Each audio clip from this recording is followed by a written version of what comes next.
Hello बच्चों, मैं MS tuition centre में आपका स्वागत है। आज हम लेकर आए हैं वृत्त किसे कहते हैं, केंद्र किसे कहते हैं, परिधि किसे कहते हैं, चाप किसे कहते हैं, जुआ किसे कहते हैं, जुआ का दूसरा नाम है चाप, कर्ण किसे कहते हैं, सभी के बारे में आज हम लोग जानने वाले। चलिए देखिए, लिखा हुआ है कि वृत्त के बारे में जाने। किसके बारे में जाने? वृत्त के बारे में जाने। देखिए वृत्त क्या है, यानी इंग्लिश में बोलते हैं सर्कल। क्या बोलते हैं इंग्लिश में? सर्कल। देखिए वृत्त क्या है, देखिए एकदम गोलाकार, देखिए एकदम गोलाकार, गोलाकार समतल क्षेत्र को घेरने वाली रेखा को क्या कहते हैं? वृत्त कहते हैं। गोलाकार समतल क्षेत्र को घेरने वाली रेखा को क्या कहते हैं?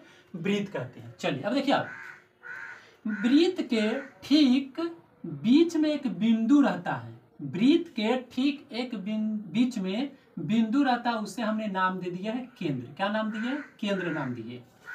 इसे हम सूचित करेंगे ओ से।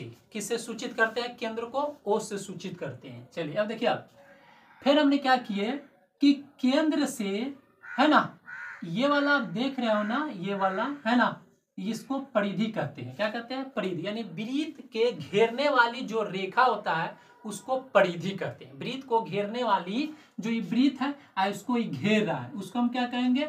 परिधि कहते हैं। क्या बोलते हैं? परिधि बोलते हैं। इसको इंग्लिश में बोलते हैं सर्कमफेरेंस। यानी सबका परिभाषा इसी में हम आपको बताने वाले हैं। तो यह हो गया, वृत्त के घेरने वाली रेखा को परिधि कहते हैं। वृत्त के बीच वाले केंद्र बिंदु को हम लोग केंद्र कहते हैं। अब आ जाइए, त्रिज्या किसे कहते हैं? ठीक है, त्रिज्या। वृत्त के केंद्र से परिधि तक के दूरी को, देखो केंद्र से परिधि तक के दूरी रहेगा, केंद्र से परिधि तक के दूरी रहेगा, उसको हम त्रिज्या बोलते हैं। इसको हम आर से सूचित करते हैं, यानी रेडियस है। क्या इसको बोलते हैं? रेडियस। सर्कमफ्रेंस है यानी परिधि है, इसको हम लोग सी से सूचित करते हैं। किससे सूचित करते हैं? सर्कमफ्रेंस यानी परिधि को सी से। तो हो गया। अब आ जाइए, अब वृत्त है, वृत्त को घेरने वाली जो रेखा था उसको हमने क्या बोले हैं? परिधि। परिधि के किन्हीं दो बिंदुओं से होकर गुजरने वाली रेखा जो केंद्र से होकर जाएगी, किससे होकर जाएगी? केंद्र से होकर जाएगी, उससे हम व्यास कहते हैं। क्या कहते हैं? व्यास। इसको हम डायोमीटर कहते हैं, यानी डी से सूचित करते हैं। इसको केंद्र है यानी सेंटर है ना, तो इसको हम ओ सूचित करते हैं, तो हम बाद में लिखवाएंगे। ठीक है, चलिए अब देखिए, अब तो हमने क्या बोला कि परिधि के किन्हीं दो बिंदुओं से होकर गुजरने वाली रेखा जो केंद्र से होकर जाएगी, क्या से होकर जाएगी? केंद्र से होकर जाएगी, उसे हम व्यास कहते हैं। क्या कहते हैं? व्यास। आ जाइए, व्यास तो हम समझ गए। अब यहाँ पर लिखा हुआ है जीवा। क्या लिखा हुआ है? जीवा लिखा हुआ है, यहाँ पर है जीवा। ठीक है, चलिए अब देखिए, वृत्त के किसी दो हिस्सों को बांटता है, वृत्त के किसी दो हिस्सों को बांटता है, उसे क्या कहते हैं? जीवा कहते हैं। क्या कहते हैं? जीवा कहते हैं, उसे चाप कर्ण कहते हैं। अगला लिखा हुआ है कि यहाँ पर लिखा हुआ है यानी चाप। क्या लिखा हुआ है? चाप। तब परिधि के टुकड़े को चाप कहते हैं। इंग्लिश में इसको बोलते हैं अर्क। चाप कर्ण को इंग्लिश में बोलते हैं कॉर्ड, CHORD, कॉर्ड बोलते हैं। इंग्लिश में क्या बोलते हैं? कॉर्ड बोलते हैं, यानी जीवा या चाप कर्ण बोलते हैं, जीवा या चाप कर्ण बोलते हैं। उसके बाद चाप को इंग्लिश में बोलते हैं अर्क बोलते हैं, यानी परिधि के टुकड़ों को चाप कहते हैं। अब वृत्त के दो बराबर हिस्सों में बांटता है, दो बराबर हिस्सों में बांटता है, उसको हम लोग क्या बोलते हैं? जीवा बोलते हैं।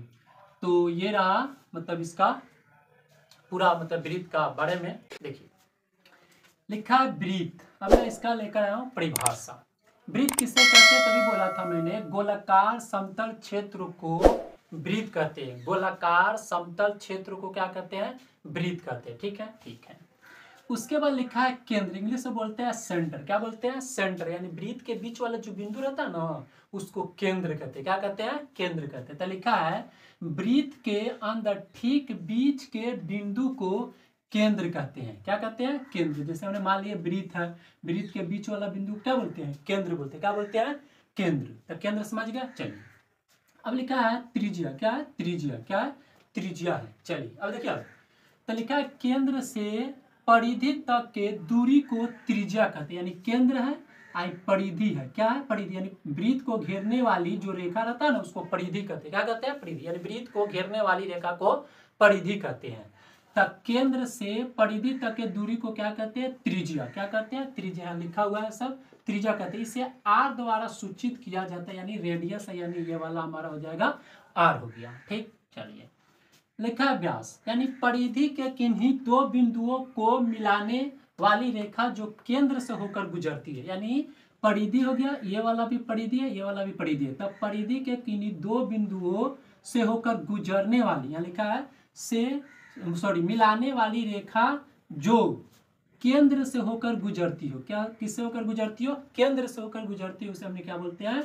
व्यास बोलते हैं। क्या बोलते हैं? व्यास। इंग्लिश में इसको बोलते हैं डायमीटर, डायमीटर बोलते हैं। क्या बोलते हैं इसको? इंग्लिश में डायमीटर बोलते हैं व्यास को। आगे लिखा हुआ है कि इससे हम डी द्वारा सूचित किया जाता है, इसे हम व्यास को कहते हैं सूचित करते हैं डी से, यानी स्मॉल से, हम स्मॉल डी से सूचित करते हैं।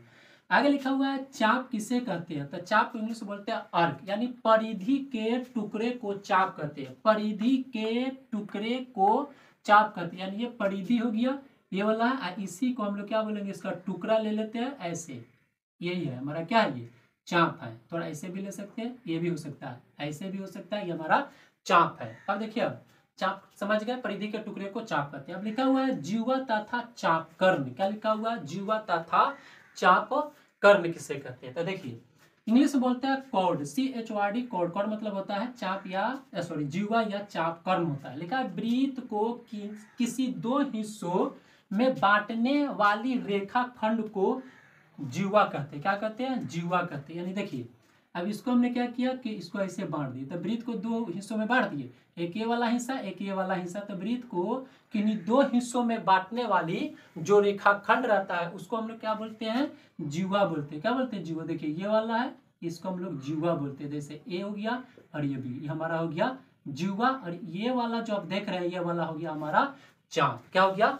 चाप हो गया। ठीक है। अब देखिए, अब यहां से लेकर यहां तक, यानी परिधि के किन्हीं दो बिंदुओं को हम लोग मिला दिए तो हमारा निकल गया व्यास। लेकिन इसमें इस केंद्र से इस परिधि तक भी हम लोग मान लेते हैं त्रिज्या, इस केंद्र से इस परिधि तक भी मान लिए त्रिज्या।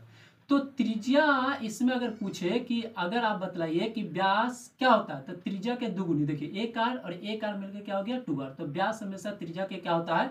दुगुनी होती है। लेकिन त्रिज्या अगर पूछा जाए तो त्रिज्या केंद्र से तो परिधि तक की दूरी होता है, केंद्र से परिधि तक। त्रिज्या जो होता है वो हमेशा क्या होता है? व्यास का आधी होता है। त्रिज्या हमेशा व्यास का क्या होता है? आधी होता है। ठीक है, चलिए देखिए, इतना ही हम इस वीडियो में चाहते हैं। अभी और इसके बाद आएगा जैसे त्रिज्यखंड, वृत्तखंड, लघु त्रिज्यखंड, दीर्घ वृत्तखंड, है ना। उसके बाद चाप के लंबाई, ये सब हम आपको इसमें इस वीडियो के बाद में हम पढ़ाने वाले हैं, क्योंकि इसके जस्ट वो वीडियो आने वाला है, उसमें भी बहुत मजा आएगा। उससे related 10th class 12th class में भी बहुत अच्छा सवाल उसमें से बन जाते हैं, उसका फार्मूला, उसका बायोडाटा पूरा लेकर आएंगे। अब तक इतना ही वीडियो में चाहता हूँ, है ना। अगर हमारे वीडियो अच्छा लगा तो हमारे वीडियो को सब्सक्राइब करें, कमेंट करें। मिलेंगे हम आपसे अगले वीडियो में। Thank you.